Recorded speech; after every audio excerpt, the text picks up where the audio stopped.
then realized that there is no cure to this.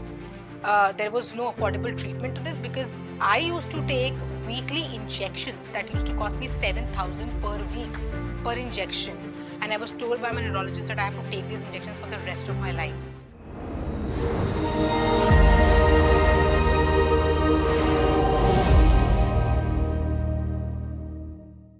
Hi, I am Anjali Vyas and I love all. Hi, my name is Anjali Vyas and I hail from Bhandara Road, which is situated near Nagpur in the state of Maharashtra. I am 30 years old and I live with a disability called multiple sclerosis, which is also an invisible disability.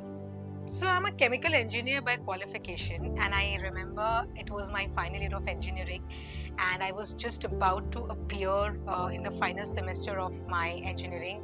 And just a month before that, I experienced some symptoms which were very unusual. My eyes pained, they hurt, my optic nerves hurt, and it was the very first time when I realized that there's something strange about this issue that was happening, because I looked absolutely fine. It was that time when I was also diagnosed with this condition called multiple sclerosis. So initially, my vision got dropped to a certain level where it wasn't evident from my face that it's something which is causing me any trouble or is disabling. However, on the fourth or fifth day of this vision loss, I realized that I cannot see anything. In fact, my peripheral vision was completely gone on the fourth or fifth day of that vision loss.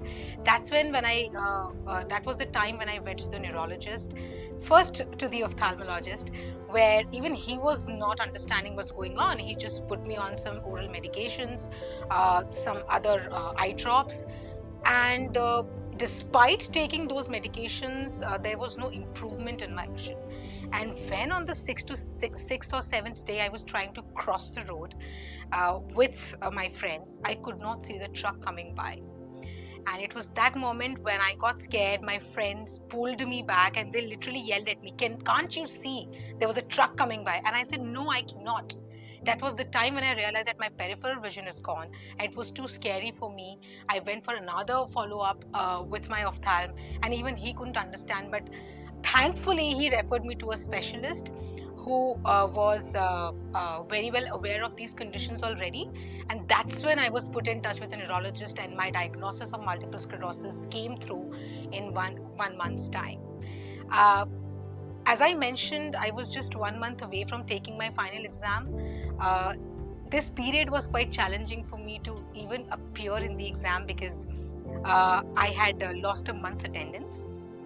And the professors and the head of the department in my college were not empathetic enough to understand my issue, because my disability was completely invisible. They blatantly refused and denied all the reports, despite the report stating that it was a vision loss, there was a demyelination, and all those medical terminologies. And they just thought that I was simply faking it. I was absolutely fine, and I was basically blacklisted from taking the final exam. But because my family then had to come here to take care of me, because I was dealing with this vision loss, and I still remember I went to the head of the department in my college to request him to let me sit in the exam.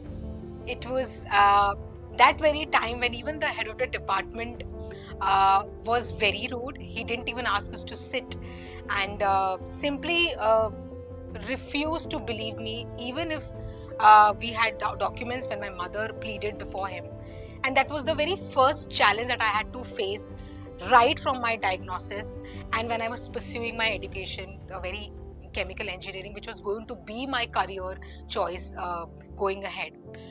Fortunately, with several attempts and requests to the entire college staff at that point of time, just a day before the very final exam, I was then allowed to sit in the exam, and of course, I graduated with flying colors.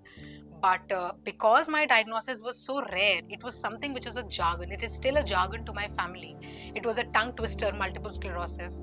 My family wasn't comfortable sending me anywhere to work. I was already placed in a company in Gujarat, but my parents were very hesitant to send me somewhere, because they were not sure what this condition is really. So for one good year, I was unemployed. And again, that was the second challenge that I had to face, because everybody knows that in our country, when it comes to finding a job immediately after graduation, it is a challenge if you're not, say, good enough in terms of your academia. And that was the very struggle which I faced because of that unemployment factor. I took home tuitions for 1 good year, but during that time, I tried to understand really what my condition is, instead of really crying about it and complaining. And when I researched about this, I realized that, although it's a rare condition in India, there is an organization called the MS Society of India in the country, and there are several other organizations in the world as well that serve people with MS. I also read about the very medical aspects of this condition, and then realized that there is no cure to this. There was no affordable treatment to this, because I used to take weekly injections that used to cost me 7,000 per week per injection. And I was told by my neurologist that I have to take these injections for the rest of my life. And because I was unemployed, my father was the only breadwinner in the family. It was very difficult for him also to take care of me, my medical expenses, given the fact that I also have a younger brother who was also going to study after 2 years elsewhere. So, keeping all these issues in mind, and when I read about MS, and also the fact that it affects the youths in the prime of their life, uh, and also 60% of the people with MS are women. That's what pushed me to, advocate for this as a self-advocate. I wrote a letter to the Prime Minister of India in 2018. I still remember it was a 4,000-worded letter, where I, of course, spoke about the challenges of multiple sclerosis. I also requested him if, he could direct the offices or the authorities to at least get started get the very research and treatment of multiple sclerosis started in our country, because this condition has no cure and the treatment was unaffordable. So while I was also researching and studying about multiple sclerosis, and I wrote to the Prime Minister and lots of few RTIs, it was the very same time when I was also in the search of an employment opportunity, at least in a city where I can train as an English language trainer, because I had to switch my career from engineering to training because of multiple sclerosis. And when I relocated to Pune in search of employment, my first employer also wasn't kind enough. He did not provide me with reasonable accommodation, which was the second challenge in my journey of living with multiple sclerosis. Because when I asked for a support from my employer in terms of flexibility in working, he completely denied that, because according to him, my disability was completely invisible and it was all in my head. It's all psychological. So because of that issue as well, I was hospitalized. My experience wasn't good even in terms of employment with multiple sclerosis. So while I was working also in Pune with several other academies, it was the time when I was informed by my neurologist that there are certain medications of multiple sclerosis of which have been now the cost of which have been now reduced to a certain point where it is now affordable to most of the people with multiple sclerosis who have a progressive multiple sclerosis. Although did not affect my medication cost, but I was happy that at least I was perhaps one of those people who made that attempt to address this issue, which have now served a million people or thousands of lives in the country. Uh, Post that, because my employment experience wasn't even good enough initially because of multiple sclerosis and the invisibility, I again switched my career from full-time employment now to a freelance English language trainer. And of course, there are perks of working as a freelance trainer, but then you never know at which point of time you will go jobless, because then you need to find students for yourself, and you don't know really what time or at what point of time you will not get students, and you have to earn your bread and butter to support yourself with medical requirements and other emergencies in your life, and not just for your own treatment but also to take care of your family. So these were the very challenges that shaped me into a person where I really turned into a better person in an empathetic one. And it was the first time when I also entered the disability sector in 2019, where I met several people and leaders and veterans from the disability community. I attended my first meeting with this at a conference where I learned a lot about several other disabilities, and I realized that I am not alone. And because apart from multiple sclerosis, there are other conditions as well in the existing law, and otherwise as well, the ones which are not in the existing law, which are invisible in nature. It pushed me to pursue this area of invisible disabilities, advocate for people with invisible disabilities in the country.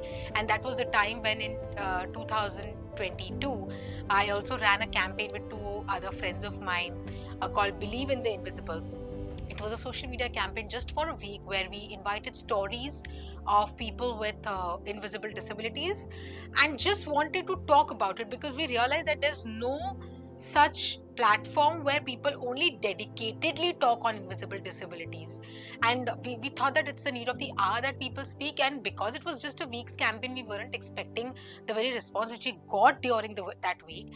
And here we are today with various supporters, not just from the country but from across the globe, who have supported our campaign. And the campaign has now turned into a platform called Believe in the Invisible, where we do advocacy for people with invisible disabilities through storytelling. I will urge everybody to join us in our movement. And the very message that I want the audience to know here is to learn, understand that not all disabilities are visible. There are invisible disabilities also that affect the quality of life of people with with other people, the quality of life of others. And also it's important to understand that, even if you are not a person with a definite kind of an ailment or a disease, everybody has some of the other challenge, say mental health issues, anxiety, depression. All of these are really disabling in some or the other way, because they impair our quality to perform a certain task.